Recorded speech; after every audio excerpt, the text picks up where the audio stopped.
What's up, YouTube? It's your boy Dante86 back for another video. Now, I know I made a couple of videos last week from New York, and I never really told anybody I was going out there except for people that I talk to on a regular basis and met up with. But I'm sorry about that because had I said something about this months in advance, maybe people could have come to the concert and supported us and everything and probably saw me and whatever. But I didn't because I didn't. But basically, there were people asking what I was doing in New York and how'd I get to singing in Carnegie Hall.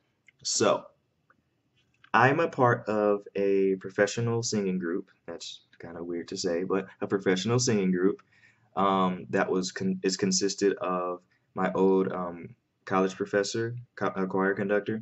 It's pretty much an alumni choir put together by her. And the one common factor that everybody has is she was once their teacher. So, or people that she handpicked to be in the group. And we've been together for about a year and a half, done 4 concerts, one in Atlanta, one in Orlando, one in Dallas, Texas, and then all the way up to New York for Carnegie Hall. The name of this group is NAVE, N-A-V-E, or North American Voice Ensemble, or Vocal Ensemble, one of those. I don't even really know what it's called. I just call it NAVE, and then I look stupid when people ask me what it stands for. But that's why I was there. And for those of you who's been on this channel and followed me for a while, you know that is actually my second time getting to perform in Carnegie Hall. The first of which was through the Eric Whitacre's virtual choir.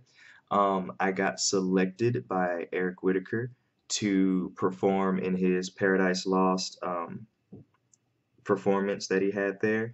It's a little techno opera that he's been putting together, so it's a little kind of weird, and wasn't the full production like the opera, but it was more of just singing the songs that go with it, so it wasn't the full stage production or whatever.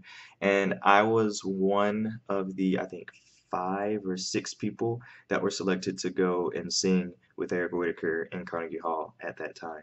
So that was awesome. And I mean, if you want to learn more about that, you can look up Eric Whitacre's virtual choir or his TED Talks about it and things of that nature. But that's how I first got to New York about 3 years ago, 3 or 4 years ago. So that was pretty cool. But honestly, out of the 2 times, I'd say this one means the most because for the Eric Whitacre thing, yes, it's awesome to be chosen by a famous composer, handpicked to go and sing in his thing. So that was amazing in itself. But the actual part of singing on stage in Carnegie Hall, I think it meant more to be with this group that I've been singing with and earning our way into Carnegie Hall, as opposed to being this one person on stage, just one little speck in about 400 people. And it's like, okay, you got a choir from Ireland, a choir from here, a choir from there, and Jamal right there. So it's like, okay, that's cool.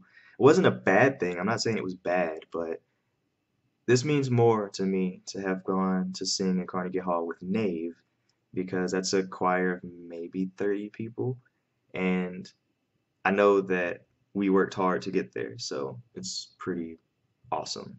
I really enjoyed it. But that's why I was in New York. Um, I'm still debating if I'm going to continue with this group or not because it's really hard, especially me being a second year teacher and with all the changes that have happened this year to my teaching schedule. It's pretty much like my first year all over again. And I just, I don't practice like I should. I mean, when I get there, we rehearse really hard, and I am good enough of a musician to where if I'm told to do something, I'll fix it in my music to make sure I make note of it and I'll do it. So I guess that's what makes me a professional. Yeah. I don't know. It's just weird to say, but I guess I really am a professional singer. It's still weird. Um, but I mean, I I was debating and saying I don't know if I'm going to continue with it after Carnegie, but I don't know because going to New York, I was kind of in a this is going to be hard. This is going to be a long weekend. and then I went and had a blast. So I don't know. We'll see. Um, but this is just my first video about my New York experience singing in Carnegie Hall again. Blah, blah, blah. I wanted to keep y'all up on that. I'm going to make another video about just experiencing the city and the people that I met. Kind of keep a little bit separate. All right, that's it for now. All right, everybody. Peace.